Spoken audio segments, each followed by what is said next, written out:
না, প্রথমত যে ঘটনাটা ঘটেছে অত্যন্ত নরকীয় আমি বলবো, মর্মান্তিক। এবং মুখ্যমন্ত্রী, রাজ্য সরকারের যে অবস্থান সেটা ইতিমধ্যেই স্পষ্ট করে বলেছেন, এবং 24 ঘন্টার মধ্যে যিনি মূল অভিযুক্ত তিনি গ্রেফতার হয়েছে, এটাও আপনারা সকলে দেখেছেন। এখন আমাদের দেশের আইন এমন যে আমরা অনেকে চাইলেও কিছু করতে পারি না, আমাদের আইন হাত বেঁধে রেখেছে। এই সমস্ত ঘটনা যারা ঘটায় তাদের সমাজে থাকার অধিকার নেই, কিন্তু দেশের আইন এমন আপনি কিছু করতে পারবেন না। ট্রায়াল হবে, দোষী সাব্যস্ত হবে, তারপর আইদার তার ফাঁসি হবে, নইলে যাবজ্জীবন কারাদণ্ড হবে, নইলে অন্য কোনো বিচার ব্যবস্থা তার বিরুদ্ধে যা ব্যবস্থা ঘোষণা করবে তাই হবে। কিন্তু আজকে যারা এই ঘটনাটা ঘটিয়েছে, সে পুলিশ না ইঞ্জিনিয়ার, না খেলোয়াড়, না রাঁধুনি, না আর্কিটেক্ট, না শ্রমিক, না কৃষক। একটা ধর্ষকের তো কোনো জাত হয় না, সে ধর্ষক। একটা খুনির তো কোনো আইডেন্টিটি হয় না, সে খুনি। সে তো খুন করেছে। যে ধর্ষণ করেছে সে পুলিশ না ডাক্তার, না আর্কিটেক্ট, না শ্রমিক, না কৃষক। এই দেখে তো লাভ নেই, সে আগে ধর্ষক, সে আগে খুনি। এ সমস্ত লোকেদের সমাজে থাকার অধিকার নেই। স্পিডি ট্রায়াল করে যত দ্রুত সম্ভব যাতে তার দৃষ্টান্তমূলক শাস্তি এবং বিচার হয় আমরা সকলে চাই, এবং যত দ্রুত সম্ভব। কিন্তু আমি এই যে একটু আগে বললাম যে আমাদের দেশের আইন এবং বিচার ব্যবস্থা এমন, এবং প্রত্যেকটা ঘটনাকে নিয়ে রাজনীতি করা। আমি দেখছিলাম কালকে খবরটা আসার সাথে সাথে কয়েকটা রাজনৈতিক দল ফ্ল্যাগ নিয়ে বেরিয়ে পড়েছে, বসে পড়েছে। আজকে যদি আমরা সত্যিই চাই যে এরকম ঘটনার পুনরাবৃত্তি না হয় বা না হোক, আমাদের কি করা উচিত? আইন সভায় সংশোধন করে হয় অর্ডিন্যান্স আনুন, অধ্যাদেশ আনুন, এবং 6 মাস পর আপনি অ্যামেন্ডমেন্ট করে বিল আনুন, যাতে 7 দিনের মধ্যে, 10 দিনের মধ্যে এদের ব্যবস্থা হয়, 1 মাসের মধ্যে ব্যবস্থা হয়। যাদের সরকার রয়েছে তারা অর্ডিন্যান্স করে ইডি ডাইরেক্টরের মেয়াদ বাড়াতে পারে। তা অর্ডিন্যান্স করে এই বিল আনতে, অর্ডিন্যান্স করে একজন ধর্ষক বা একজন খুনির যাতে 7 দিনে বিচার হয় এই অধ্যাদেশ আনতে পারে না কেন? চাইলে তো আনা যায়। যারা বিজেপির ফ্ল্যাগ নিয়ে বসেছে তাদের কাজ কি?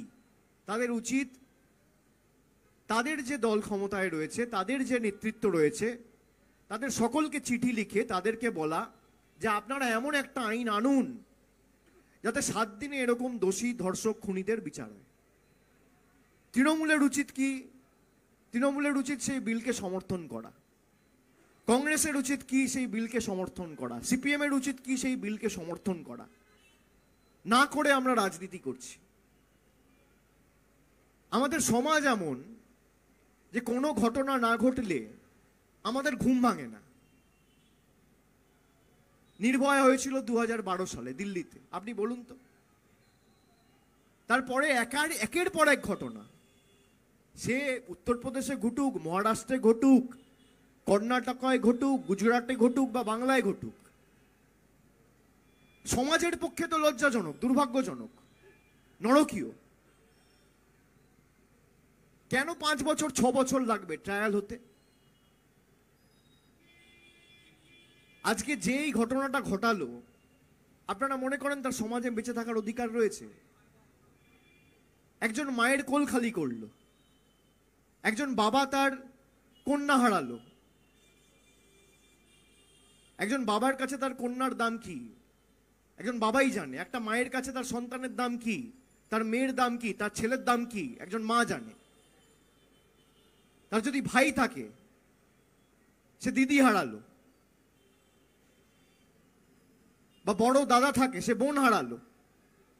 এর বিচার কি করবে? এর বিচার করবে রাজনৈতিক দলেরও যেমন দায়িত্ব রয়েছে, সংবাদ মাধ্যমেরও দায়িত্ব রয়েছে, জুডিশিয়ারিরও দায়িত্ব রয়েছে, লেজিসলেটরেরও দায়িত্ব রয়েছে, সবার দায়িত্ব রয়েছে। সমষ্টিগতভাবে সবাইকে করতে হবে। সবকিছু নিয়ে রাজনীতি কেন? বিজেপির ফ্ল্যাগ ধরে বসে পড়লো সঙ্গে সঙ্গে, কি না সিবিআই দাবি চাই, সিবিআই ইনকোয়ারি করতে হবে।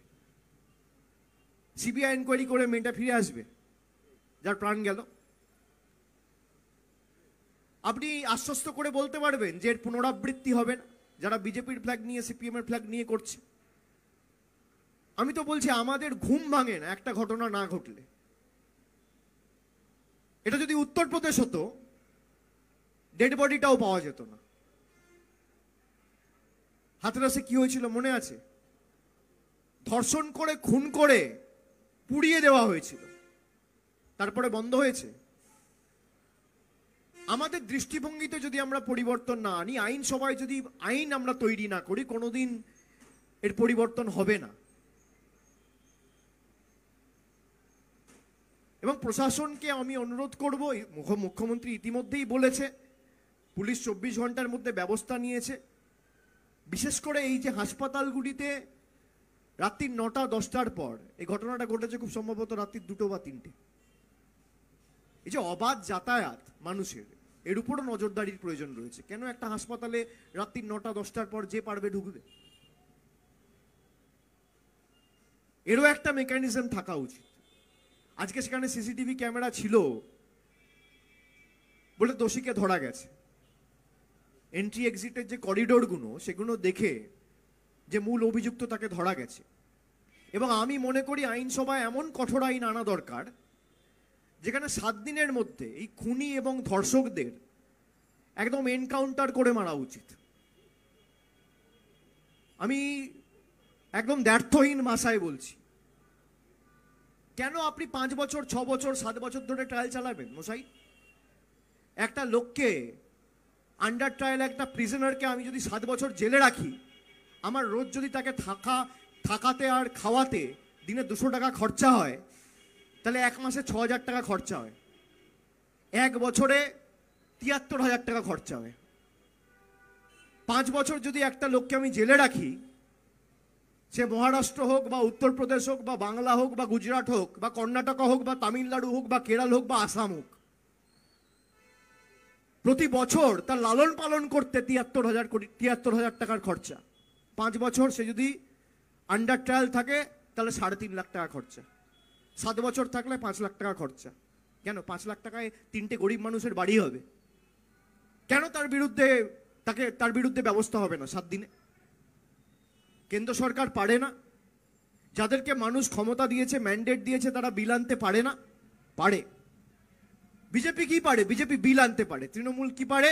সেই বিলকে সমর্থন করে যাতে এই ঘটনার পুনরাবৃত্তি না হয় সেটা করতে পারে। এবং এমন বিল আনতে হবে যেখানে সার্কামস্ট্যান্সিয়াল এভিডেন্স আপনার এগেনস্টে, এমন না যে ট্রায়াল ছাড়া কোনো রকম কোনো এভিডেন্স ছাড়া আপনি 7 দিনে এনকাউন্টার করে বা একদম ফাঁসির মঞ্চে নিয়ে গিয়ে তাকে ফাঁসিতে ঝুলিয়ে দিলেন।